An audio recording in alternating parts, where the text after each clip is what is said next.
자, 9장 심판 테이블 오피셜 커미셔너의 임무와 권한입니다. 인원 구성 및 임무에 대해서 말씀드리겠습니다. 심판은 주신 1명과 부심 1명 또는 2명이어야 됩니다. 주신 1명과 부심 1명 있는 것은 2심제 기법을 말하는 거고, 주심 1명과 부심 2명 있는 경우는 3심제 기법을 말씀드리는 겁니다. 주심과 부심은 담당하는 경기의 팀들과 아무런 관계가 없어야 됩니다. 테이블 오피셜은 기록원, 기록보조원, 게시원, 24조 게시원 각 1명씩 있어야 하고요. 심판의 임무를 보좌해야 합니다. 커미셔너는 배석한 경우는 기록원과 게시원 사이에 앉아야 하고, 테이블 오피셜 일들을 감독관리하고 주심과 부심의 원활한 경기 운영을 도와주고 있습니다. 인원 구성 및 임무에는 심판, 테이블 오피셜, 커미셔너는 본 규칙에 의하여 경기를 진행시켜야 되며, 규칙을 변경할 권한은 없습니다. 규칙은 저희가 지금 피바 규칙을 사용하고 있습니다. 심판에 대한 복장입니다. 제가 지금 입고 있는 것 같이 심판 상의, 검정색 긴 바지, 검정색 양말, 검정색 운동화, 농구화라고는 하지만 운동화를 착용해야 합니다. 자, 주심과 심판의 임무와 권한에 대해서 말씀드리겠습니다. 주심의 임무와 권한에는 첫 번째, 경기에 사용할 모든 장비를 점검하고 승인해야 합니다. 두 번째로는 공식 경기시계, 24초 시계, 스톱워치를 지정하고 테이블 오피셜들을 확인해야 합니다. 이런 모든 것들은 경기 시작 전에 맞춰야 되고요. 공인구는 홈팀이 준비한 사용하던 볼 중 적어도 2개를 게임볼로 선정해야 되며, 그 게임볼 2개 중에 어느 것도 적합하지 않다고 하면은 다른 볼을 사용해도 됩니다.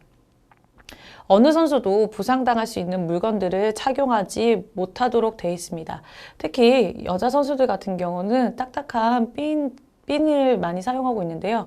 이것도 부상의 위험을 방지하기 위해서 사용하지 말아야 합니다. 주심의 임무의 권한을 계속 말씀드리겠습니다. 첫 번째 피리어드에서는 점프볼을 시행하고, 나머지 피리어드는 시작은 드로인으로 시행해야 합니다. 첫 번째 프리드로에서 점프볼은 주심이 하는 역할입니다.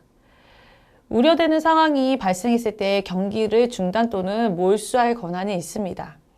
필요하다고 느꼈을 때나 경기가 끝났을 때 언제든지 스코어 시트를 주의 깊게 검토하고 승인할 수 있고요. 경기가 끝나고 스코어 시트에 서명함으로써 심판은 그 경기에 대한 관리 및 경기와의 관계는 끝이 납니다. 심판의 권한은 심판들이 경기 개시 예정 시간 20분 전에 코트에 도착하면서부터 효력을 가지며, 경기 시간이 종료되는 경기 시계에 신호가 울린 다음 심판들이 이를 승인함으로써 경기를 마칩니다. 심판이 그 경기에 대한 스코어 시트에 사인을 하는가 동시에 그 경기는 어떠한 것도 더 이상은 번복하거나 제재할 수 없게 됩니다. 주심의 임무의 권한에서 주심이 스코어 시트에 서명하기 전 뒷면에 추가적으로 기록해야 되는 부분인데요. 경기가 몰수된 사항이나 실격 파울에 대한 관한 사항에 대해서는 정확하게 기재를 해야 합니다. 선수를 포함한 팀 구성원들이 경기 개시 예정 시간 20분 전보다 앞서 또는 경기 시간의 종료 후 심판들이 경기 정체를 승인하고 스코어 시트에 서명하기 전에 스포츠 정신에 위배되는 행위가 발생한 내용에 대한 것은 정확하게 기재를 해야 되고요. 이런 일이 발생했을 때에는 주심과 부심 또는 커미셔너는 그 해당 주최기구에 상세한 보고서를 제출해야 합니다. 계속해서 주심의 임무와 권한인데요. 필요할 때는 심판들 사이에 의견이 다를 때 최종 결정을 내려야 합니다. 주심은 부심이나 커미셔너, 테이블 오피셜과 상의를 할 수는 있으나, 그것을 그 주심의 권한으로서 최종적으로 결정을 내려야 되는데요. 모두의 의견이 다를 때는 이때는 주심이 판단하여 결정을 내려야 합니다. 경기 중 규칙에 명확히 규정되어 있지 않은 모든 상황에 대해서도 결정을 내릴 수 있습니다. 특수한 상황은 모든 경기에서는 특수한 상황이 발생될 수도 있는데요. 이럴 때는 규칙서에 있지 않은 것도 또한 주심이 판단하여 결정할 수 있어야 합니다. IRS에 대한 건데요. IRS는 인스턴트 리플레이 시스템이라고 해서 시스템의 줄임말이고요. 우리 소위 말하는 비디오 판독을 말씀드리는 겁니다. IS를 이용하려면 스쿼시티에 서명하기 전에 신청해야 하며 게임 전 IS 이용 허가를 받아야만 그 경기는 IS를 이용할 수 있습니다. IS를 필요로 한 상황에 대한 것인데요. 첫 번째는 피리어드 혹은 연장전의 종료 전에 IS를 사용할 수 있습니다. 피리어드 또는 게임 종료가 알리는 신호 전에 득점 성공 여부. 자, 득점 성공의 여부에 대한 것입니다. 확인할 때.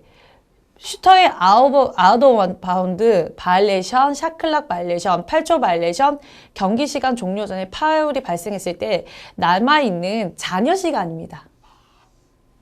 득점 성공 여부, 잔여 시간을 확인할 때 사용할 수 있습니다. 두 번째로는 게임 클락이 4쿼터와 연장전 2분 이하로 남았을 때입니다. 중요한 거는 2분 이하입니다.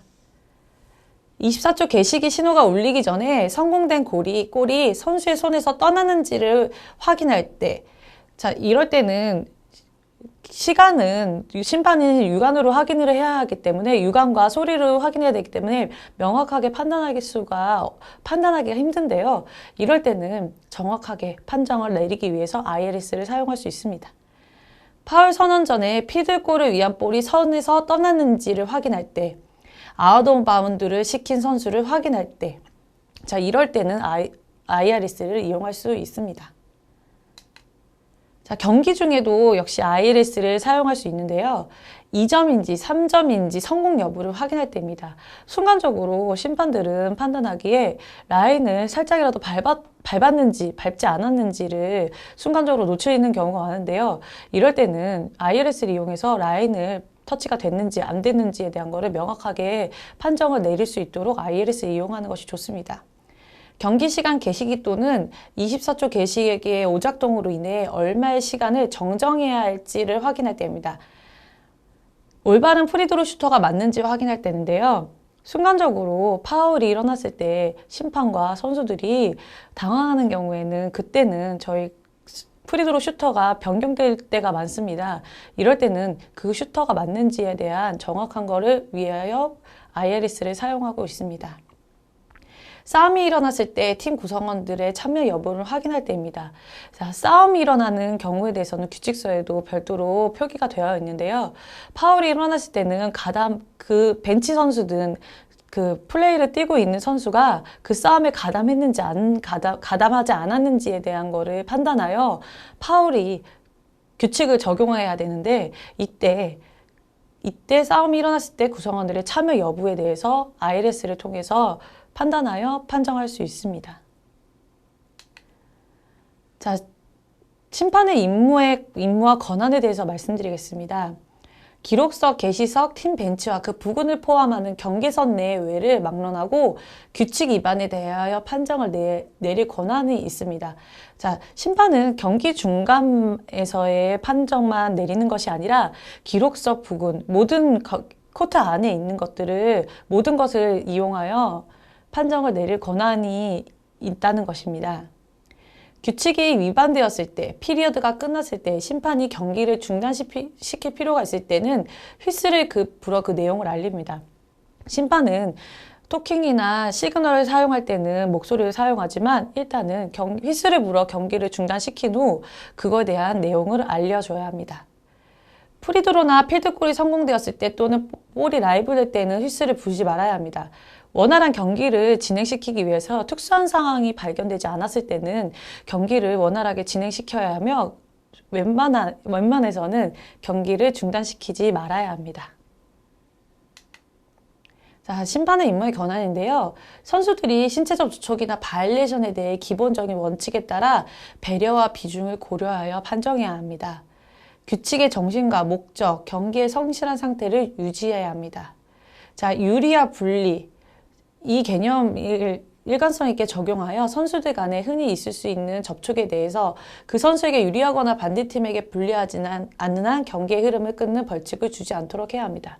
자, 농구 경기에 있어서는 신체적 접촉이 없을 수는 없습니다. 그런데 경미한 접촉에도 심판이 판정을 내려가지고 경기 흐름을 자주 끊는다면 경기가 원활하게 진행되지 않거든요. 이럴 때 유리와 불리, 어느 팀이 불리하지 않는 이상은 경미한 파울도 그냥 넘어가는 경우가 있는데 이럴 때를 말씀드리는 거고 이럴 때는 더 일관성 있게 판정을 내릴 수 있어야 합니다. 매 경기마다 기본적인 상식을 일관성 있게 적용해야 되며 지금 계속 나오는 것이 일관성인데요. 심판이 가장 중요한 것이죠. 판정이든 바이올레이션이든 모든 선수 간에 있는 모든 행위들을 어느 팀에게 불리하지 않게 일관성 있게 판정하는 것이 심판에서는 제일 큰 목적입니다. 경기 중 선수들의 개개인의 능력과 태도를 항상 염두에 두고 경기를 관리해야 합니다. 경기의 운영과 경기의 흐름의 균형과 유지를 일관성 있게 적용하여야 하며 경기에 참여하는 사람들이 무엇을 하려고 하는지 경기를 위해 무엇을 선하는 것이 옳은가라는 느낌을 가지고 있어야 합니다. 자, 느낌이라는 거는 심판은 느낌으로 불면 안 되지만 원활한 경기를 유지하기 위해서는 그 흐름을 파악하는 것이 중요한데요. 그때의 느낌을 말씀드리는 겁니다. 어느 한 팀이 소청을 제기하면 커미셔너나 주심은 경기 시간이 종료된 후 1시간 내에 대회 담당 기구에 경위서를 보고하고 제출해야 합니다. 심판이 부상을 당하는 경우도 발생하는데요. 심판이 부상을 당했을 때 그 밖의 이유로 5분 이내에 그 임무를 수행할 수 없을 때 또 경기는 계속 진행되어야 합니다.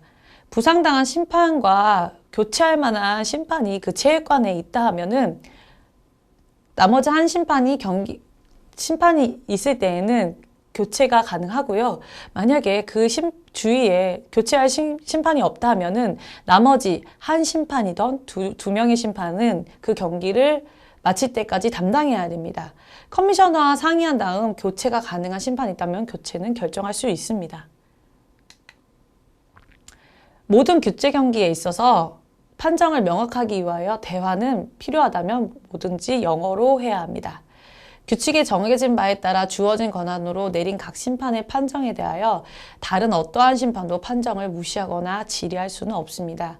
심판들이 내린 판정은 최종적이며 이의를 제기하거나 무시할 수 없습니다.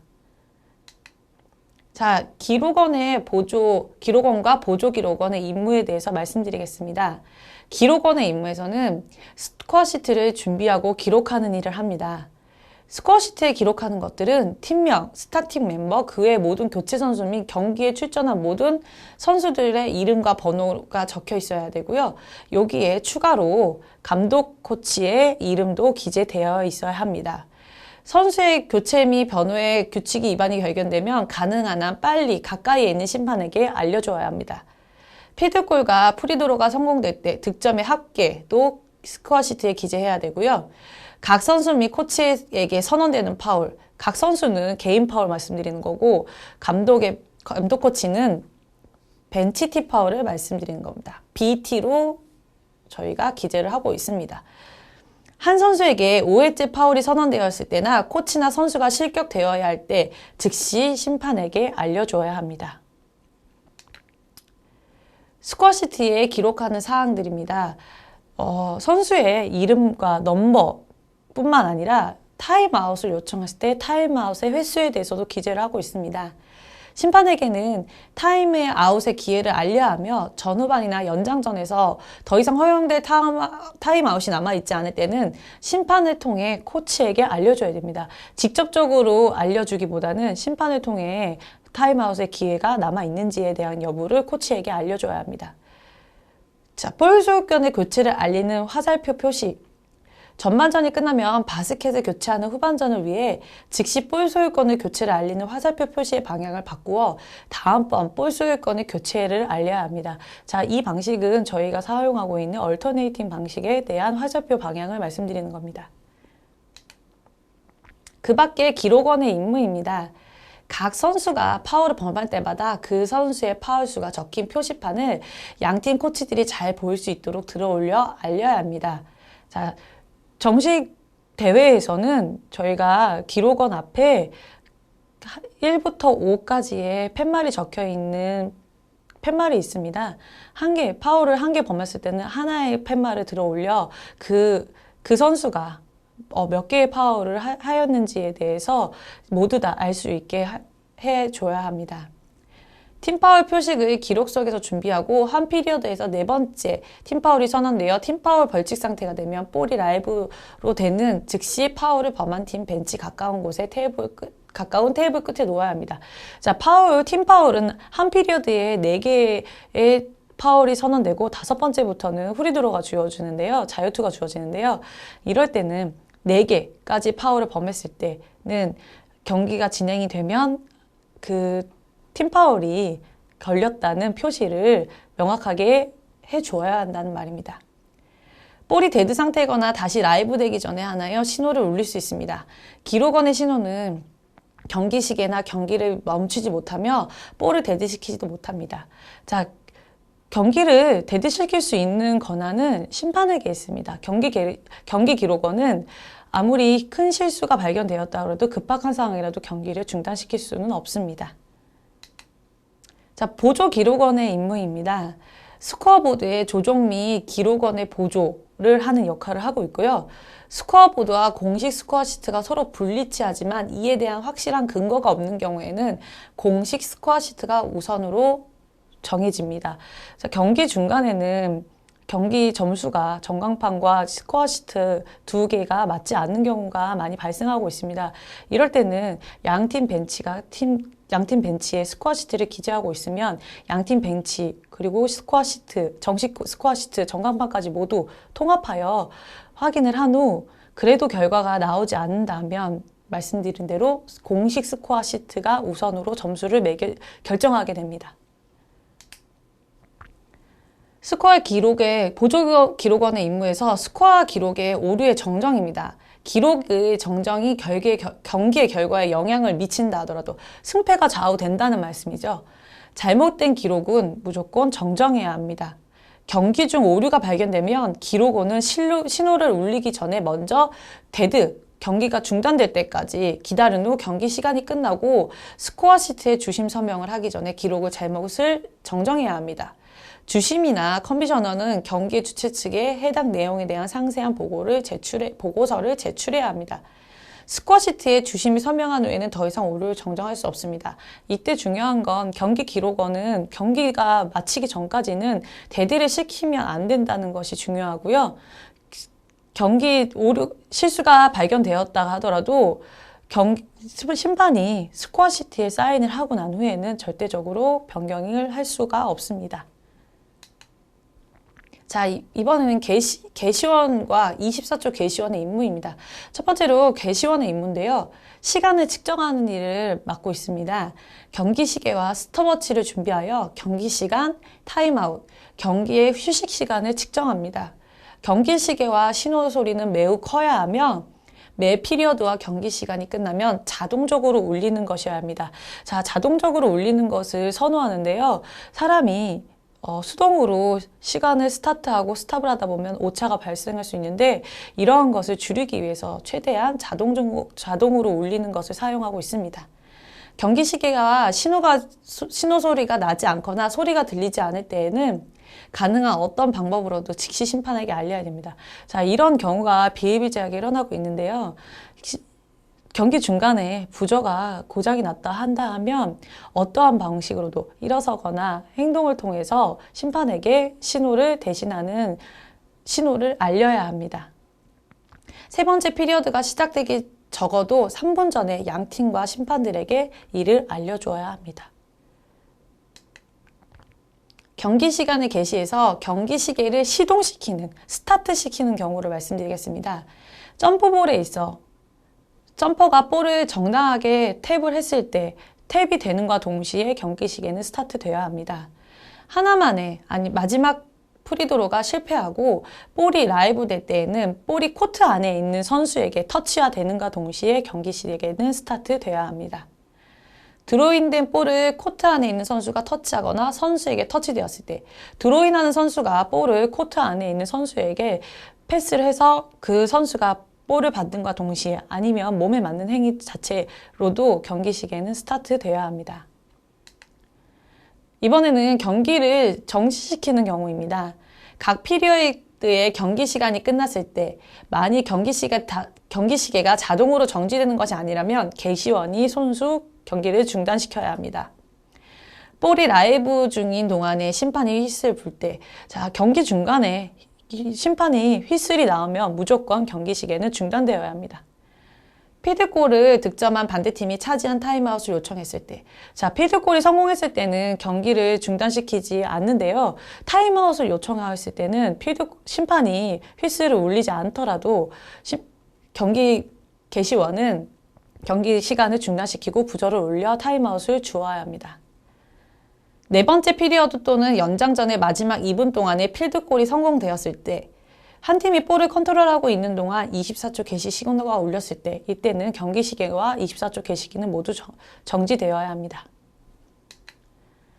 개시원의 임무에 있어서 타임아웃 시간에 대한 개시입니다. 심판이 휘슬을 불고 타임아웃이 신호를 보내면 스톱워치를 사용하여 즉시 타임아웃의 시간을 가동시켜야 합니다. 50초간의 타임아웃이 시간이 경과되면 부저를 통해 신호를 울려야 합니다. 그리고 나서 1분이라는 타임아웃이 시간이 끝나면 신호를 울려서 선수들은 코트 안에 들어와서 경기를 재개할 준비를 해야 하고 심판도 경기를 진행시킬 준비를 해야 합니다. 휴식 시간에 대한 측정입니다. 스톱워치를 시동하여 앞선 피리어드가 끝나는과 즉시 시동을 해야 됩니다. 휴식 시간은 1쿼터와 2쿼터 사이, 2쿼터와 3쿼터의 사이, 3쿼터와 4쿼터 사이 등 이 휴식 시간을 말씀드리는 건데요. 스톱워치의 정지는 상황에 따라 다른 시점에 정지를 시킬 수 있습니다. 경기 휴식 시간의 측정은 스톱워치가 정지 시점, 각 시점의 신호를 울림과 동시에 정지를 시켜야 됩니다. 첫 번째, 세 번째 피리어드는 각 피리어드가 시작되기 3분 전, 1분 30초 전에 신호를 울려서 경기를 휴식 시간이 끝나고 감을 알려줘야 합니다. 두 번째, 네 번째 피리어드와 연장전, 각 피리어드 연장전이 시작되기 30초 전에 신호를 알려줘야 합니다. 경기 중 휴식 시간이 끝나면 신호를 울려서 경기를 재개한다는 것을 알려줘야 합니다. 자, 24초간의 개시의 임무입니다. 24초 시계를 시동 또는 재시동시키는 상황입니다. 한 팀이 코트 안에서 라이브된 볼을 컨트롤하게 되었을 때, 그 후 같은 팀이 볼을 컨트롤하고 있는 한 상대팀의 선수가 볼을 단지 터치하는 것만으로는 새로운 24초를 시간을 주어서는 안 됩니다. 자, 24초 개시원은 그 컨트롤하고 있는 팀 상대 선수가 볼을 터치했다고만 해서 24초를 새롭게 리셋시키는 것이 아니라 그거는 경기의 일부분, 공격을 하고 있는 일부분으로 판단하여 경기를 24초를 리셋시키면 안 됩니다. 드로인에 있어서 코트 안에 있는 선수가 볼을 터치하거나 정당하게 터치되었을 때는 그 동시 경기 시계와 함께 24초는 가동이 돼야 됩니다. 24초 개시기의 정지 및 리셋입니다. 24초 개시기가 정지만 되는 경우입니다. 리셋시키지 않고 정지만 되는 경우, 볼이 아웃되었을 때, 터치아웃이 나는 경우, 볼을 컨트롤하던 팀이 선수가 부상당했을 때, 그때는 24초를, 같은 팀이 부상당했을 때는 24초를 리셋시키지 않습니다. 점프볼 상황과 더블 파울은 같은 공격하고 있는 팀이 새롭게 공격을 할 수 있는 상황이 발생되기 때문에 24초를 리셋시키지 않고 잔여 시간을 그냥 기재해 놓습니다. 양 팀에 대한 같은 비중의 벌칙이 상쇄되었을 때, 이럴 때 역시 공격하고 있는 팀이 다시 공격을 할 수 있는 상황이 벌어지기 때문에 이때 또한 24초를 리셋시키지 않고 잔여 시간으로 멈춰 놓습니다. 24초 개시기가 정지되고 새롭게 24초로 리셋되는 경우입니다. 볼이 정당한 방법으로 바스켓에 들어갔을 때, 그러면 공수 전환이 되겠죠. 이럴 때는 새롭게 공격권을 상대팀이 주어지기 때문에 이때는 24초를 리셋이 됩니다. 볼이 상대방 링에 터치되었을 때, 그 볼이 링에 터치되기 전에 볼을 컨트롤하고 있지 않던 팀이 컨트롤하게 되었을 때, 자, 공수 전환이 되겠죠. 이럴 때도 24초를 리셋합니다.